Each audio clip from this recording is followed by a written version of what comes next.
Okay, good morning to you all.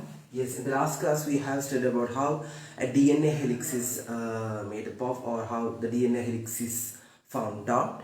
Okay, how it is, how was its structure, and who was found out, and all those things we have studied in the last class.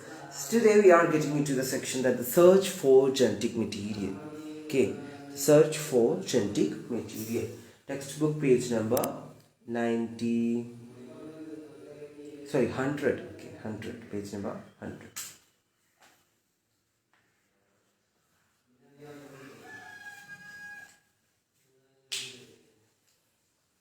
Page number 100. Okay, so even though the discovery of nucleus by Measure and the proposition for principle of inheritance by Mentor, I think they are both at the same time, but that the DNA is the genetic material, or the DNA is the main thing that a man have. That all things are not discovered at that time. I think it takes some time to prove that the DNA is the genetic material. So I think in 1926, the quest to determine the mechanism for genetic inheritance had reached the molecular level. Okay, so that means Gregor Mendel, Walter Sutton, Thomas Hunt Morgan, and numerous of the scientists had narrowed the search to chromosomes located in the nucleus of cells. They said many other things about the DNA and about the nucleus and all those things, but they are not they are not proved molecularly. In molecular level they didn't prove about anything about DNA. That is, DNA is a genetic material. DNA is present in nucleus, how it is sitting, how it is looking like, and how what are present in that, all those things. So I think after all that, but the questions for this old molecular level was actually we want to say that it is a genetic material, but it had not been answered. So they get into the transforming principle, that is by the Frederick Griffith, in a series of experiments with Streptococcus pneumoniae, that is a bacterium which is responsible for the pneumonia, what we say witnessed particular thing. That's we are going to study. So that means the search for a genetic material. Okay, so the main search for the genetic material is started from the transforming principle that have happened in 1928.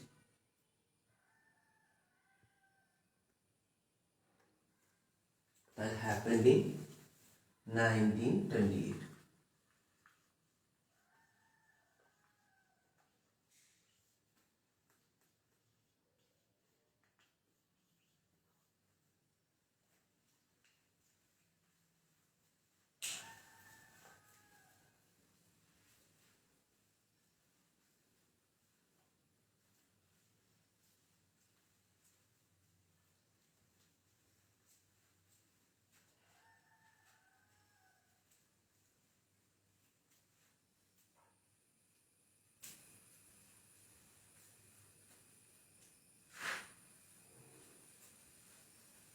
Okay, transforming principle. I think you write in new notebook. So in 1928, okay, in 1928, Frederick Griffith, okay, Frederick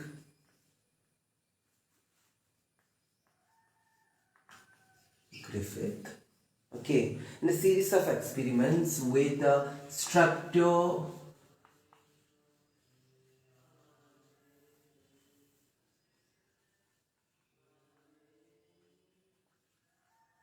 Frederick Griffith with a series of experiments in Streptococcus pneumoniae.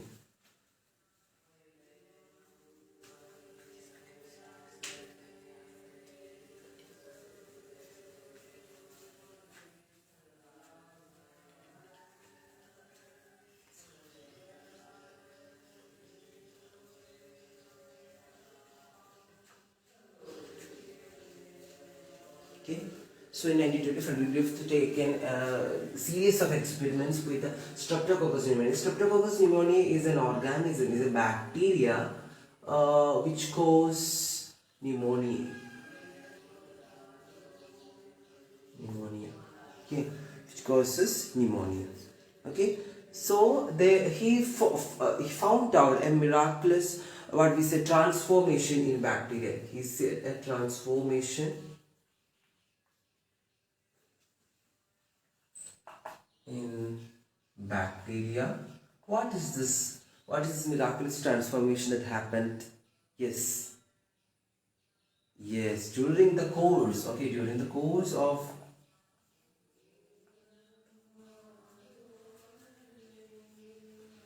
course of experiment.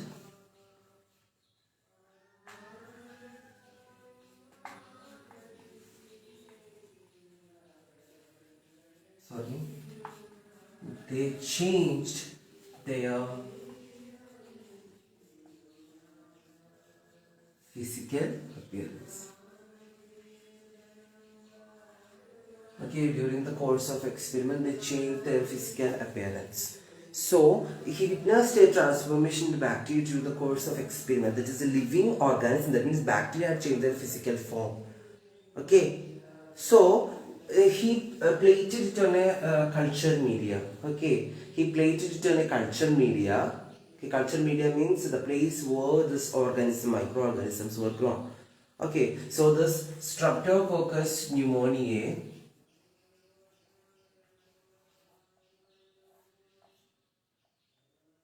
Streptococcus pneumoniae are grown on a culture plate.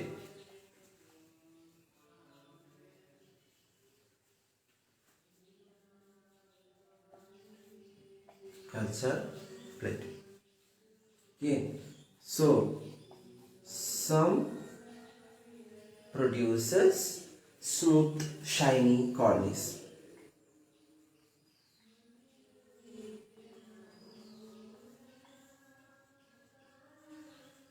Smooth, shiny colonies. Okay, that he taken as okay, smooth, shiny colonies, while others produce rough colonies.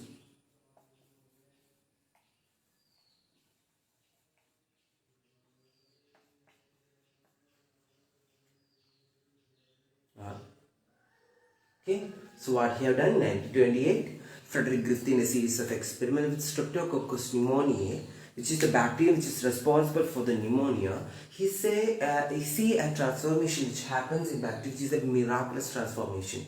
And he think that during the course of his experiment, he see that a living organism, that means this bacteria had changed in a physical form.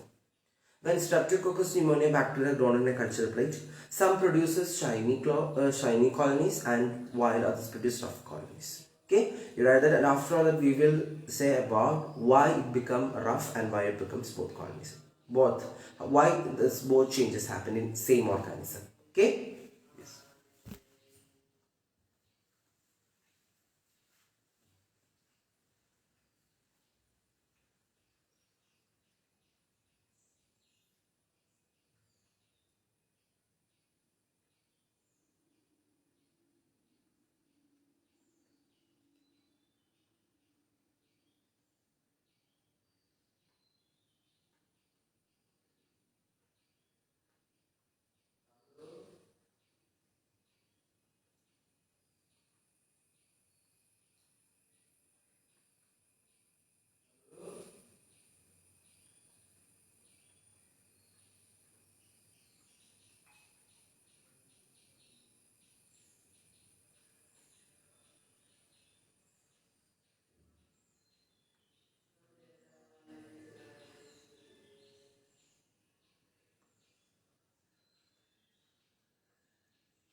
Okay, so it's sure that some produces smooth shiny colonies and some produces rough colonies. Why it produced smooth colonies and rough colonies? It's the same organism and it produced different types of colonies. So that's why Frederick Griffith become what we say, he become what we say, um, he he become what we say, very enthusiastic, yeah, very enthusiastic that what happened to that organism, why it is producing two type of colonies, why it is changed in physical form. So he take the strains, okay, this is because he take the strains and he checked whether what happened to that, and he found out that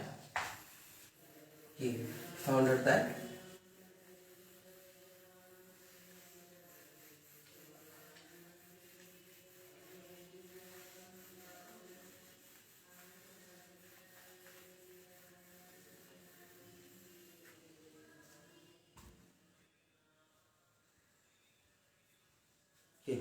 He find out that this is because the S strain bacteria have a mucus coat. Okay, this is because the S strain bacteria, that is smooth strain bacteria, have a have a mucus, that is polysaccharide. Okay, polysaccharide coat. Okay.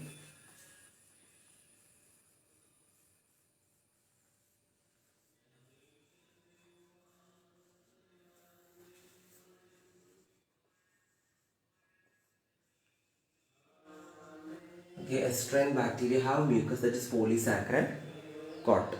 Okay, and R strain does not. Okay, so that's why it formed two type of what we say, two type of strains, that is smooth shiny colonies and rough colonies. So this is because the S strain bacteria have a mucus, that is polysaccharide coat, while R strain does not have, isn't it? So they take the strains and inject it in mice to find out the what is its result. Okay, to get the result, he take that S strain and R strain and inject it into mice. Okay, these strains are injected into a mice, and you see that the S strain, which is inject to mice, the mice die due to pneumonia. Okay, R strain, which inject to mice, lived. Okay, mice lived. Okay, this is happened. Okay, so mice injected with S strain. So the S strain is the virulent. Virulent means which can cause death, isn't it? It's very active. S strain is very active and it is virulent, and can cause, yes, death of that mice. And R strain, which injected into mice, which that mice will live. Okay, and after that Griffith killed the bacteria by heating it, at a particular temperature. He heated the bacteria Streptococcus pneumoniae, and that Streptococcus pneumonia become die. Okay, the bacteria become die. Okay, the bacteria was killed by Griffith. Okay, okay, and after that, the heat killed the strain which is injected into mice.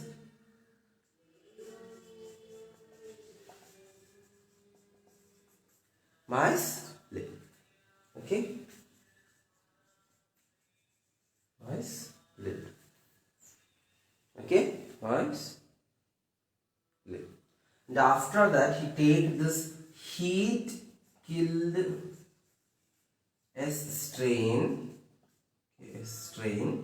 plus living R strain mix, so it inject into mice in which the mice die. Okay, in which the mice die. Okay, so what we have said about the experiment? Yes, 1928. What happened?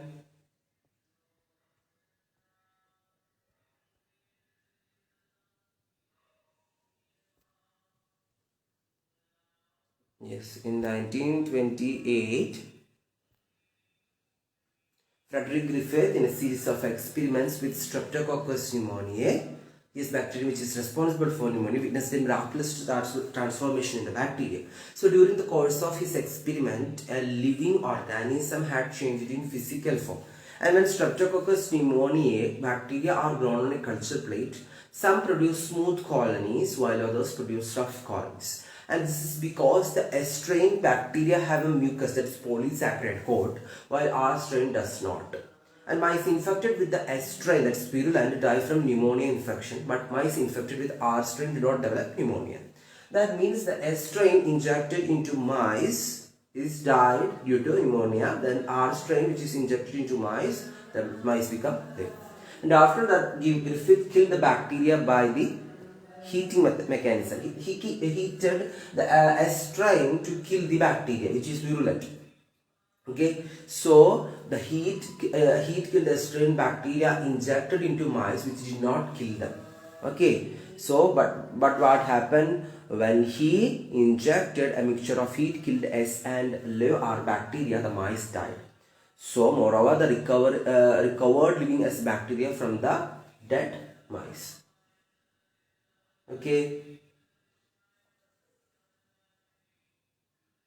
Okay, now you do that, and after that we will conclude this section. Okay.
Okay, so from that he concluded that, that's why I gave you some time to read it out. So from this he concluded that what,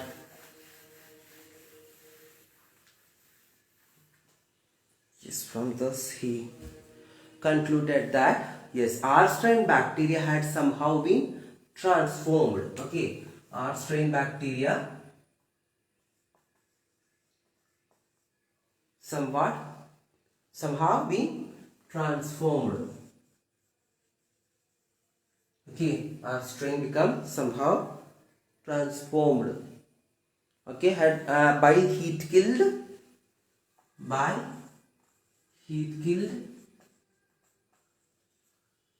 a strain. Heat killed a strain. And some transforming principle, some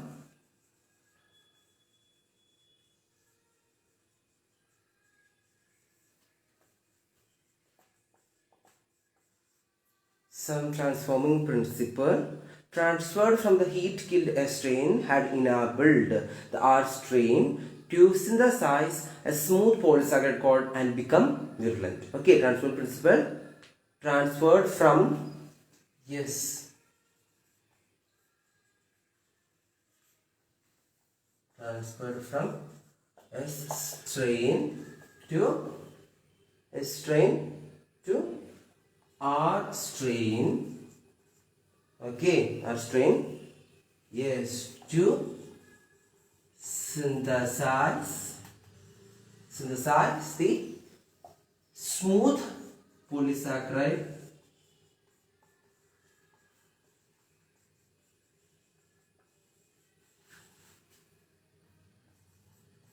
to become virulent. Okay, I think you get it. Okay, so some using the transforming principle, they transform from S strain to R strain to synthesize smooth polysaccharide. As we have said that why the S strain have the virulence, it's because of presence of smooth polysaccharide cord, isn't it? So the S strain, the killed S strain transformed the smooth polysaccharide cord to the R strain, and the R strain become virulent at the time of when they mixed the S strain, killed S strain plus R strain. Okay, so this must be due to the transfer of genetic material. Okay, this must be because of the genetic material. So this is a transforming experiment, a transforming principle. So however the biochemical nature of genetic material was not defined from this experiment. Okay, so I think you have get how the transforming principle is used to explain what is a genetic material, isn't it? So next we are going to studying about biochemical characteristics of transforming principle in next day class. So thank you for listening this class. Write it down, and after that within 2 minutes or 3 minutes I will conclude this class and we will get in the new class on next day. So thank you for listening this class. Stay home, stay safe.